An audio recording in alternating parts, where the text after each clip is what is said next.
essentially this whole cycle is something that completes the nitrogen cycle, and this is something that we have gotten away from in the hobby, I believe, by going into these new modern types of filters like canisters and whatnot. But if you were to use the types of filters that was originally intended for aquariums, this is one of the first types of filters that was used for aquariums is the underground filter. And if you look at some of the stuff that the Pond Guru is doing, and Ed the Pond Professor, I don't know if you guys are familiar. I'll put a link to his channel up here if I remember as well. If you check out some of the stuff they're doing natural ponds, which the ecosystem ponds is what they're called actually, and the essential core of it is a biological filter, a wetland filter, and what they're using is undergravel. They're called snorkels and centipedes, and they make these things that are like similar to like milk crates almost. They put them together. When they stack them together, they look like giant underground filter plates, and they basically do this exact same process. And I watched one of these videos, I think in 2019, early 2019, that they were setting it up, and it reminded me of my dad setting up underground filters for me as a child. So then I was like, whoa, wait a minute. If these guys are doing it and they're making like ecosystem ponds that sustain for 20 to 50 years with no problems, and the filter functions and the water is crystal clear and all this stuff. And I've been researching this for a few years now about these ecosystem ponds. But that exact video at that moment, seeing it being built and seeing the layers of gravel being put, like the bigger gravel at the bottom and the larger gravel on top, it just really drilled back into my mind my childhood memory of this. So that's why I went back to this, and that's why I'm doing this, and that's why I decided to make this video series. And if you haven't subscribed to the channel, please subscribe down below and hit that notification icon for further updates with this type of filter, with this particular setup, as well as other fish related topics, and all my other fish and tanks as well. And I update pretty regularly, and there's a lot of informative content. This is not an entertainment channel, this is an educational channel. My entire purpose is to educate people about the hobby and to make everybody a better fish keeper. So if you want to learn more things and make yourself become a better fish keeper, this is a good channel to watch. And I believe in inspiring, leading, and motivating people. And this channel is about education and conservation. So these are our core beliefs, and that's what this channel is about. And all the content you find in here would be about conservation and education. So without further ado, let's get to this video, and please stay tuned until the rest of the video. And as always, thank you for your support. I love you all. Watch till the end. What's going on, everybody? It's your boy Malik at Malik's Water Garden, and we're here doing an update on the underground filters I set up about 6 to 7 months ago in these tanks. I was supposed to set up all 4 of these tanks with underground filters, but I actually only ended up setting up the top 2 at the time, and I ended up setting up the bottom one about 4 months ago. And this is the update of these underground filters and how well they're doing. As the video headline suggested, these underground filters do function more than just cleaning out nitrites and ammonia.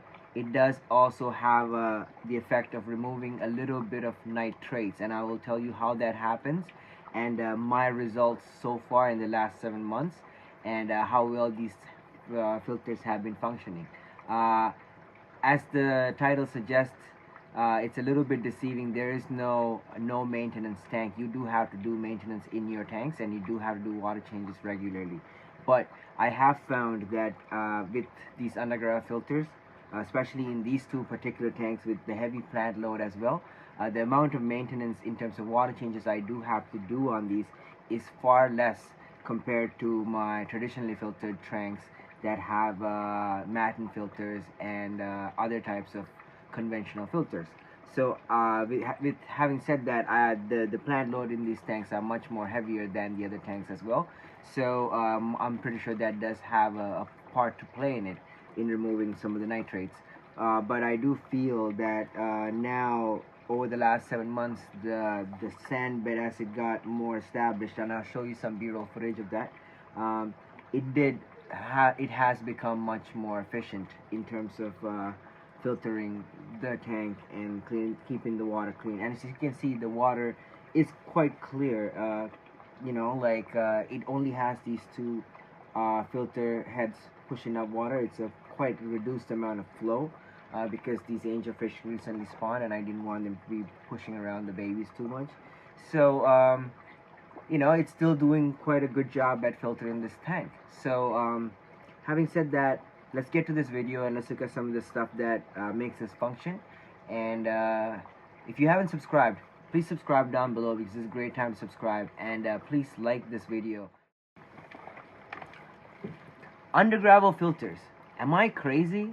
Like, what's wrong for me to use this? This is what I'm using in this two tanks here and the tank below here. And I've replaced the filters in these tanks into underground filters about 7 months ago now, 6 to 7 months ago. And I'd like to say the results I'm getting are exceptional. I'm quite happy with what I'm seeing. So without further ado, let me just tell you, I'm using Tenplax clear free underground filters. They did not give me this for free. I paid money. These are like about 25 bucks each. This works for a 55-gallon long tank. It has 4 plates, has 4 of these lift tubes, has all these other cool gadgets.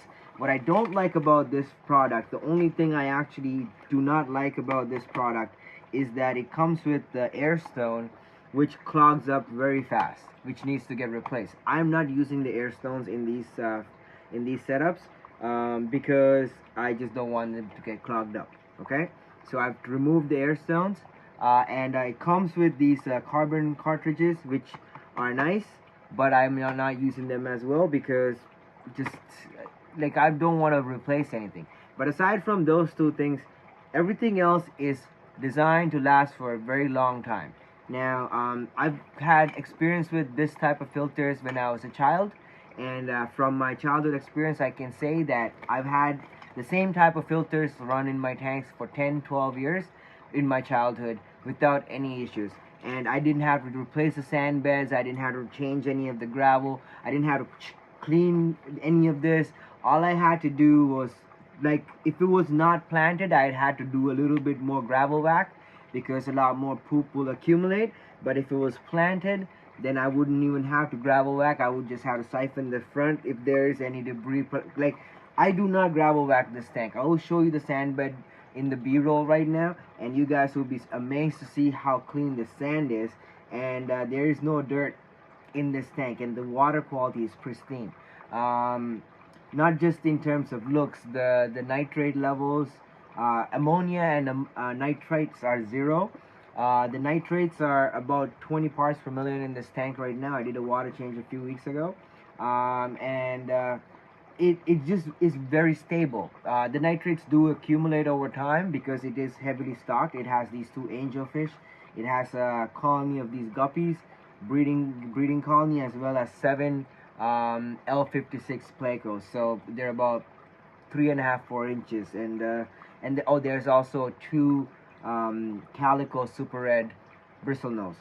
So all this life in here is heavily planted, so that does take out a lot of the nitrates. But I find that over the last 7 months, as the sand bed did get established, there has been the accumulation of nitrates has reduced over time, or so the amount of times I would have to do a water change in a month has gone from twice a month to about once a month now. So that's a really good indicator that it is working. It did take about 7 months for this to establish, and I don't think it's still fully established, and there are still things that I think I can improve on. One of the things I feel like I can improve on is the height of the sand bed, and I'll talk more about that in a second. But this sand bed's about 2.5 to 3 inches, about 2.5 inches in the front, about 3 inches in the back, and I believe that the sand bed in the tank beside it is a bit taller. I believe the taller the sand bed, the better the denitrification effects of the sand bed. And the reason for that is because how this works is, at least from what I understand, is that the top few inches of the gravel bed. I'll show you this in B-roll as I'm explain this to you, so you can see this. But this whole area in the gravel bed, the first 2 inches or so, is gonna have bacteria, aerobic bacteria, which means they're gonna use oxygen, and they're gonna break down the ammonia and the nitrites into nitrates. So the aerobic bacteria lives on the first 2.5 inches of the the substrate bed, and then they're gonna end up taking up all the oxygen in the water column as it goes through. So this has to be heavily saturated with bacteria for this to work. So that's why it takes about 7-8 months or even a year or longer for this filter to establish, is because that the first 2 inches has to be completely colonized with bacteria. And you can see all the mom and poop layers, and you can see distinct layers in here. So now underneath that is where I have my pea gravel, which is about so the top layer is smaller gravel, and the bottom 1 inch is about the top 2 inches about is smaller gravel, and the bottom 1 inch is about half an inch size pea gravel. Now the pea gravel does two purposes. One is the water is gonna flow through easily, and debris is gonna flow through quickly and then accumulate more into the underneath the filter plate, and they help the water flow through quickly and easily through that layer. Now what happens is, by this point, if the first 2 inches is heavily established with bacteria, the bacteria will take up all the oxygen in the water as it passes through the first 2 inches. So what you're gonna left with is oxygen depleted water. So the bacteria that's gonna colonize in the bottom 1 inch layer as well as underneath the filter plate. There's about I don't actually have footage of this because I do have foam underneath my tank, so I can't actually film it underneath. But I have seen underneath the plates where there's about a ½ inch gap between the plate top where the sand would sit and where the bottom glass would be, and inside there would grow like these thick layers of mommy bacterial mats. So that would be your anaerobic bacteria, and that takes up all your nitrates or decent amount of your nitrates.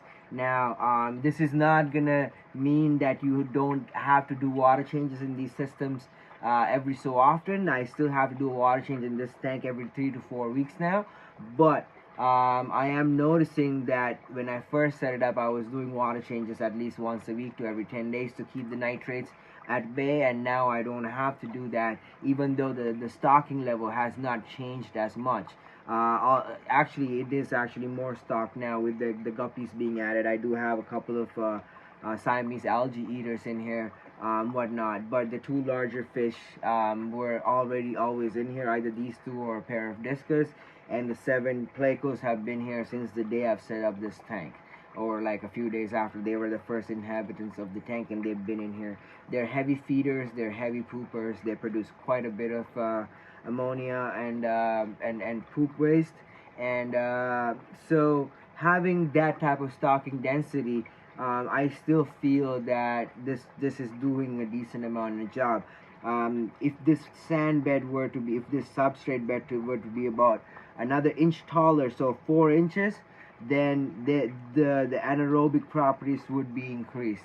So that's something to consider. This cannot work in a sand bed under 3 inches, at least as far as I understand it. I don't know if it could work, but as far as I was taught, that's not a possibility. So you have to have a deep sand bed for this to work.